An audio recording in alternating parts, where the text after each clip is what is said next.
Hi, I'm Mark Goblat from Classic Technologies, and if you're in the market for an aftermarket fuse box and wiring kit, you may have a fuse box that looks like this.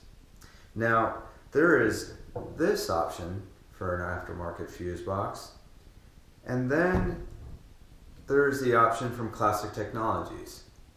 Now, the Classic Technologies fuse box is an excellent choice for rewiring a classic car, hot rod, or kit car, and it has gone into some very high-end restorations.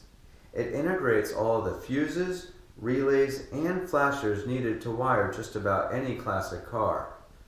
The internal wiring that connects the fuses, relays, and flashers takes the time, difficulty, and clutter out of rewiring a car properly.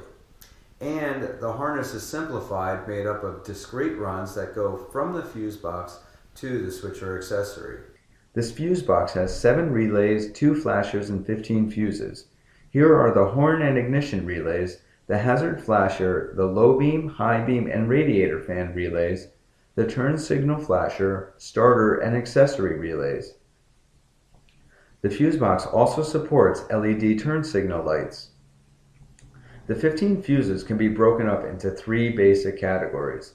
The first 4 fuses are on the constant power circuit. The next group of 3 fuses are on the ignition power circuit. This is the headlight fuse, which is on its own isolated circuit. The next 6 fuses are on the accessory circuit for items like your wipers, your heaters, your signals, your radio, and whatever other accessories you might have in your car.